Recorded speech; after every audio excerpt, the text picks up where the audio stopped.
Hello there, fellow NPCs.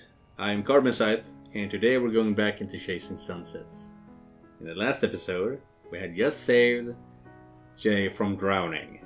Yes, we're in the middle of a hurricane, and she fell overboard, and we had to jump in to save her. Fortunately, we love our sister so much that we could not choose the option to ignore, straight out ignore her. So yeah. And she's perfectly fine now because she didn't get any water into the lungs. And so she is recovered. And so she decided to flirt with us right away. And I'm thinking that is where we're gonna be starting off today. We will see how that goes. Let's go. We're here. I'll step out while you change into some dry clothes. I'm still pretty woozy. You mind grabbing me a nightshirt out of the drawer? Sure, sis. You look into the drawer only to find it empty. There's nothing in here. I think she knows that. Looking back at Jay, you're surprised to see she's already sitting under the covers. You shouldn't sleep in damp clothes. Wasn't planning on it. That's when you notice Jay's soggy outfit in a pile on the floor. Wait, you're wondering if you'll fall for the cuddle with me because I'm cold tricking in the tropics.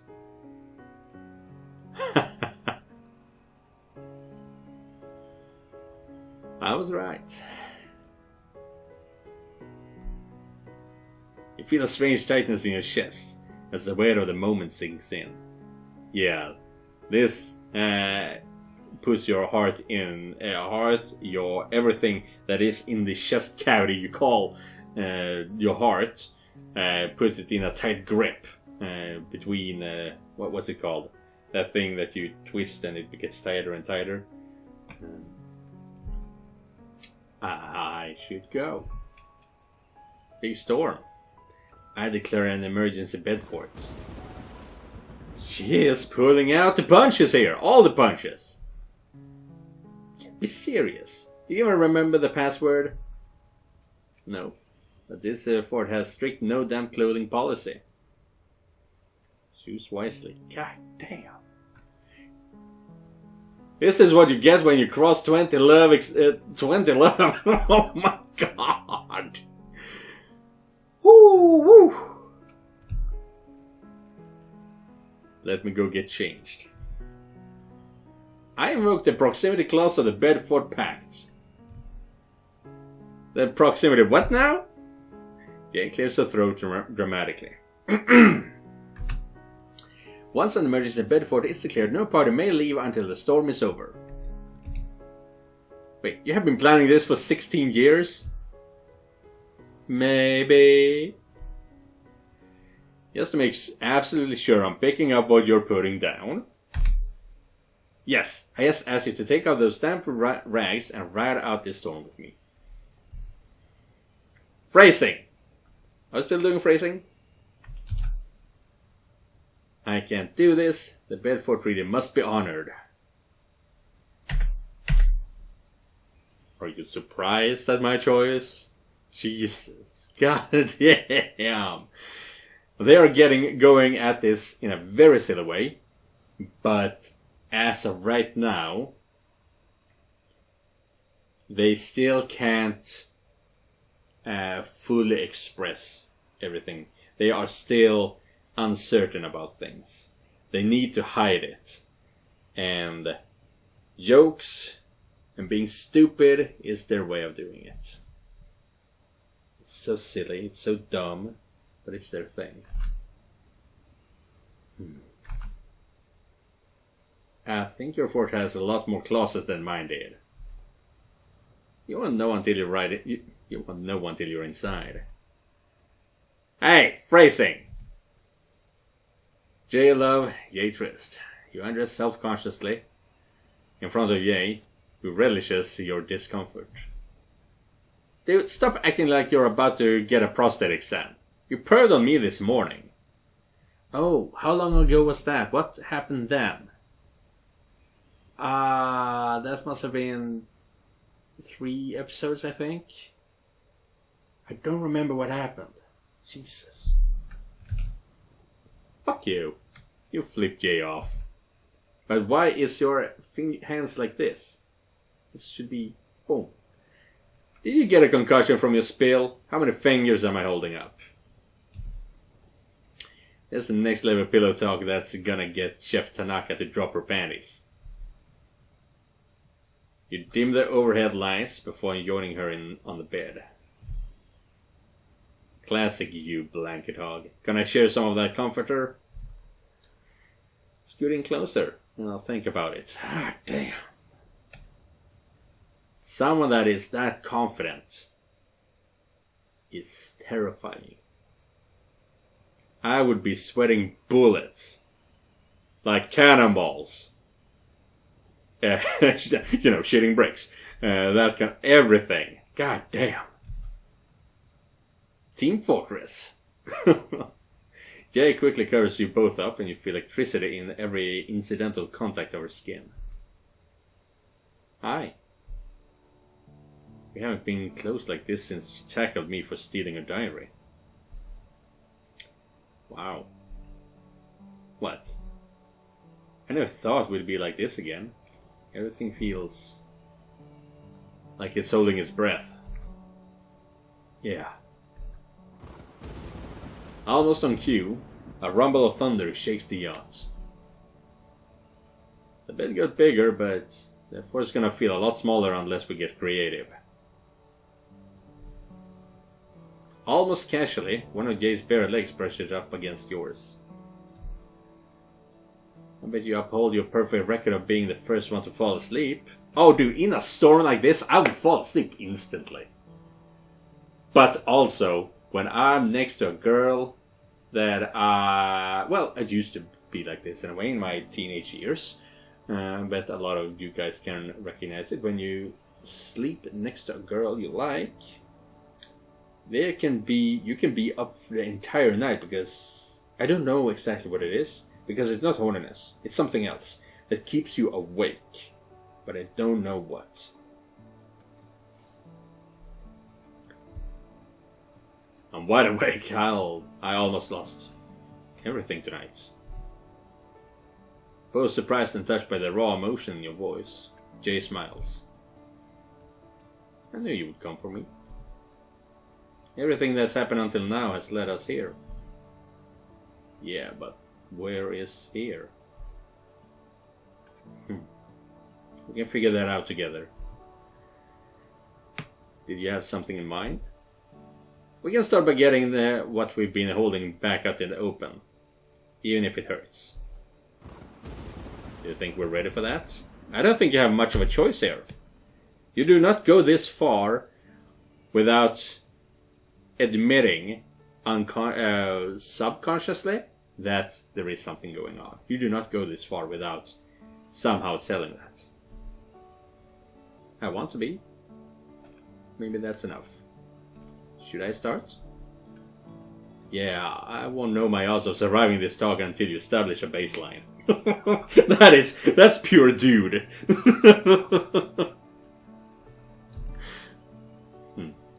Let's get the most pathetic one out of the way first. I've never dated anyone. What? How is that even possible? Forever alone, right? Let's just say that my standards are... Jay, avoid your eyes for a moment. Very particular. What about Tara? There had to have been others. You know what Tara was. And I'm not saying I didn't think about it. I just knew exactly what I wanted very young. Anything else would have been settling. But look at you! No way you didn't have a thirst club. Is that your backhanded way of saying you think I'm pretty? Sis, I've seen you wearing spaghetti sauce like clown makeup. Ha! That's not a no. Anyway, glad that's out of the way. Your turn. You sure about this? Once this genie's out of the bottle, there's no putting it back. Not really. But let's give it a try and see how it goes. Here's why I really left. I blocked myself on your phone.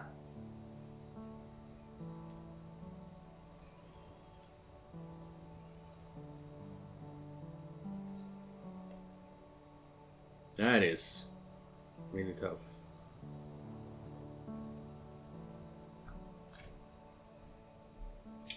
But I honestly think that we are letting everything out into the air, or airing everything out. So I think I will be able to get both of these.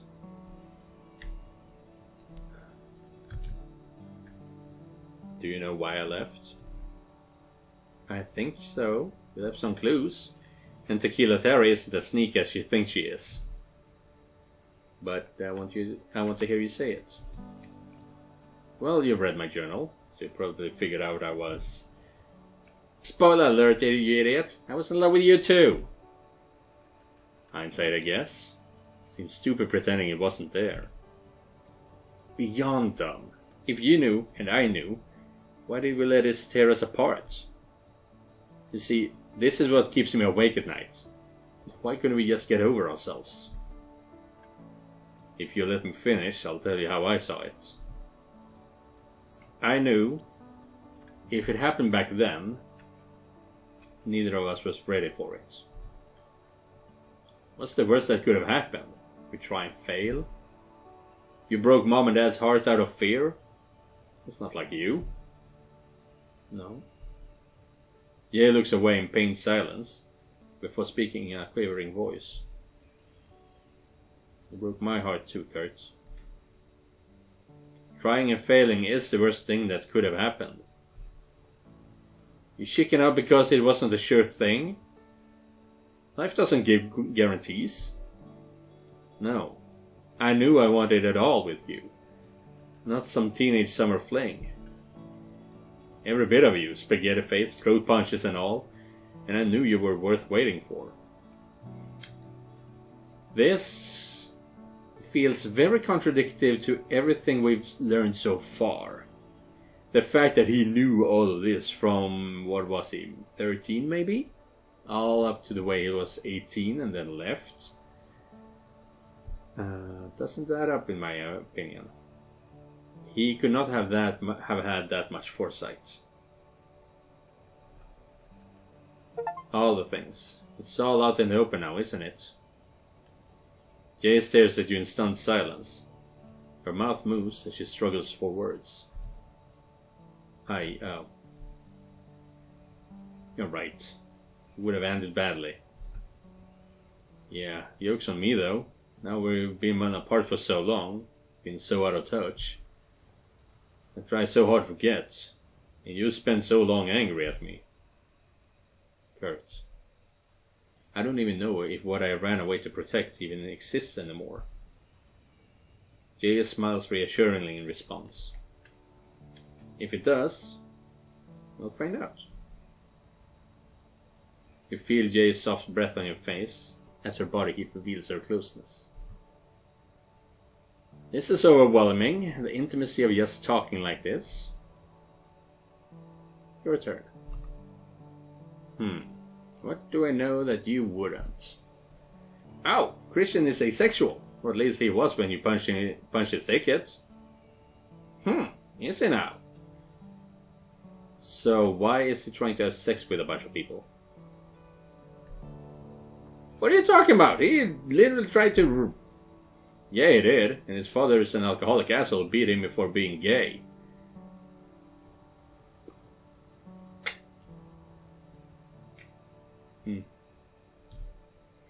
Not sure if he was too stupid to know the difference, or just didn't care.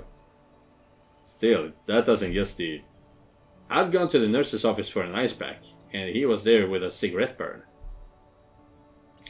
That was just nice to him. It didn't take long before he opened up about things. You did see his license plate, right? That's Weinstein level creeper right there.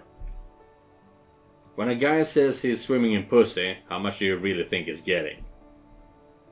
Then how do you explain what happened at the house? His dad kicked him out. He needed someone to talk to, and someplace safe to do it. Safe? What if I hadn't come home right then? Jay looks haunted. would have changed everything. I'd have handled him, and you wouldn't have left. I'm not excusing what he did, Kurt, but he must have thought that if he had sex, he could prove his dad wrong. Something like that. Fuck, I wish you didn't tell me. Let's not talk about stuff that makes hating him harder. It's easiest breathing for me. I hit him with the fury of an exploding star, but not for that.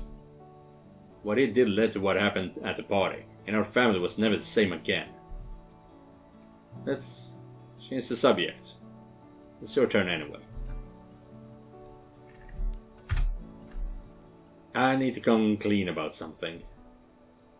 I guess I asked for this. Give me your worst. I read your text with Christian. That was the moment I knew I was leaving home. I'm not even mad. I wondered how you'd found out. I pointed out how casually you invade my privacy, but you really want to go there? Anything else from my journals you want to talk about? Touché! And this is your confession. Truth is, I blocked myself on your phone. Wait, what? I blocked myself on your phone. You feel your heart sink as Jay's face betrays a glimpse of her old fury. Why? Because I didn't trust myself not to call you. And I was right. Because I did try to call. But there's where things got sticky. By the time I got my shit together, I couldn't think of a way to undo it. Jay closes her eyes and concentrates, as if willing her walls not to come up. You could have told Mom, or Tara, or George, sent an email. And then what? Were you ready to have that talk? I sure wasn't. You needed to focus on becoming a doctor, and I need to stay out of your way. You don't get to make those kinds of decisions for me. That's how we got here to begin with. The raw anguish in Jay's eyes is more painful than the truth in her words. And as I said, even though she's angry and upset, well, I didn't actually say this, but it's being pointed at. Even though she is angry and all those things, you can still see that there is something, that there is hurt underneath it all. Man, she's beautiful. Too much honesty. I should have taken this to my grave. Still, she deserves to hear it from me instead of Tara. Steel yourself for her rage. Instead, she touches your face. Kurt, I forgive you. What? I've hurt you too. Wait, I unload that on you and now you're saying we're even? No. I'm saying being close to you again is more important than keeping score. Dude, that is grown up as fuck. God damn, that is emotionally stable. Damn. Besides, what I said to you and Dad at the party will haunt me forever. That was forgiven before I even left the room. Yeah, he doesn't say anything, but presses her shaking body against yours. Enough fireside chat. You call the bed for it. If we're going to do this, we're gonna do it right. What are you doing, step bro? You did not just go there. You pull the covers over your heads and turn on your phone's flashlight. That's better. Another rumble of thunder shakes the yacht. Our fort seemed a lot bigger the last time we did this. Not that I mind. Let's give talking a rest. We covered a lot of ground. Yeah, but I reserve the right to declare another Bedford soon, though. This isn't Boston, though. With clothes, it gets stuffy quick. We can make the closer thing a new clause. Just don't make it weird. So, mentioning we're nude is weird, but cuddling with you naked isn't. Yeah, wraps one of her toned legs over yours and pulls yourself close. it only has to make sense to us. Besides, I just had a near-death experience. Concessions are in order. This is so intimate. It's somehow not really sexual, which is the best kind of intimacy there is. As someone who isn't all that sexual in myself, I love shit like that. You know? I don't think I will ever have something like this again. Oh, shit. I did not know I thought that. Oh, fuck.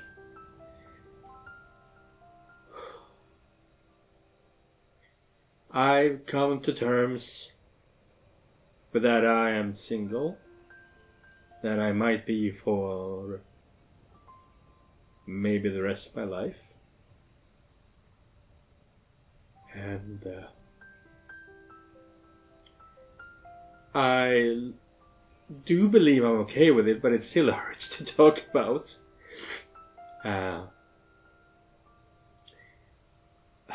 But something that I really just want is someone to hold.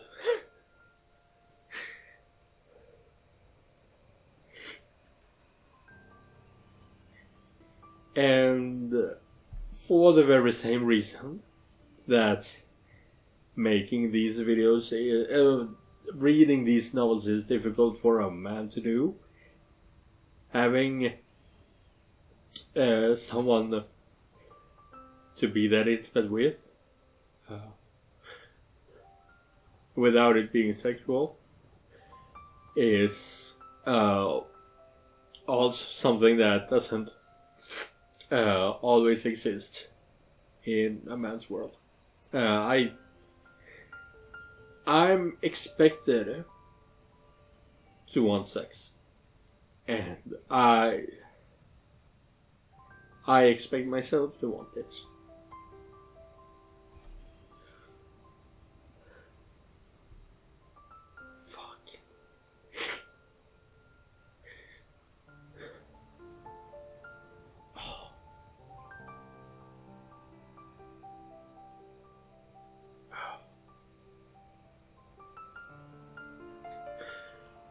I am happy the way my life is. I do not mind the decisions that took me here. But it would be nice to have someone in my life, you know.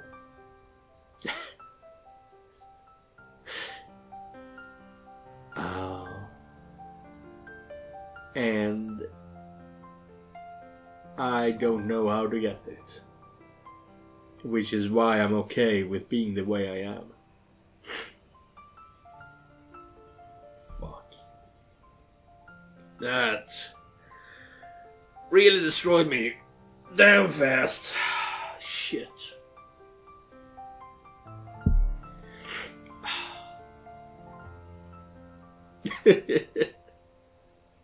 I'm not sad. This is why I love these stories.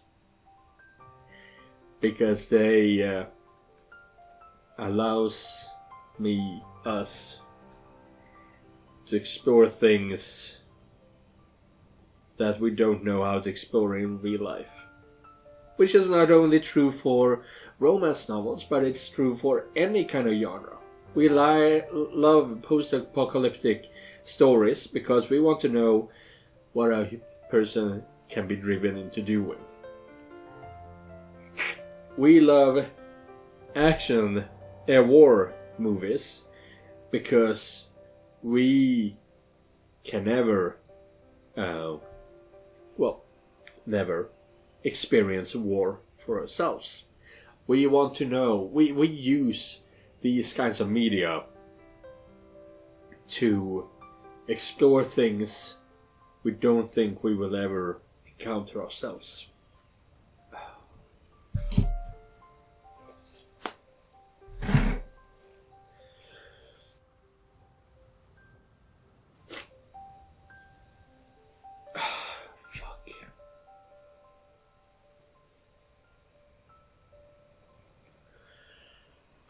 But what I was trying to say, what I was going to say,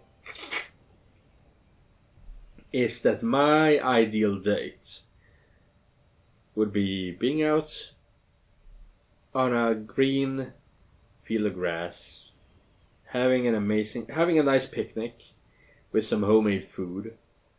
Not anything store-bought, just homemade food, home-baked desserts. And once we're done, just either lie on the blanket, on the grass, or rest against a tree, but fully embracing each other. You know? That's the penultimate for me.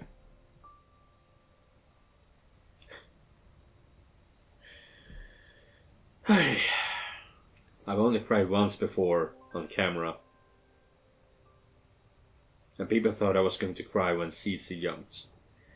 But no. I cry when I realize what it is I have lost.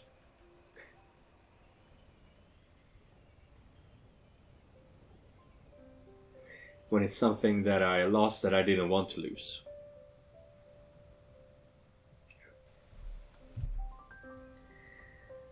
The old attraction's still there, but it's not in the driver's seat.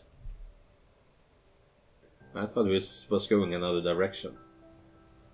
But this is nice. I miss this. As her warmth and scent surround you, a familiar tingle returns to your stomach. I didn't understand this feeling the last time we did this. You reminisce without speaking, content as the winds wreak havoc outside.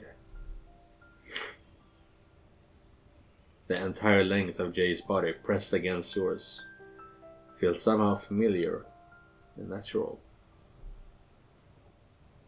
Kurt, sleepy sis, you can go back to your bed when it's safe. We're in my bed this time, silly. I'll take first watch. Jay waits until your breathing deepens and she thinks you're drifted off.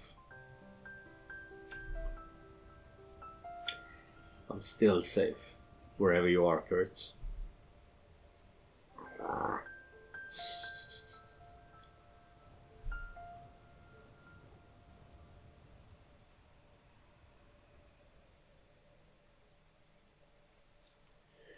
Leilani rages through the night, but has moved far west when the tropical sun peaks above the horizon.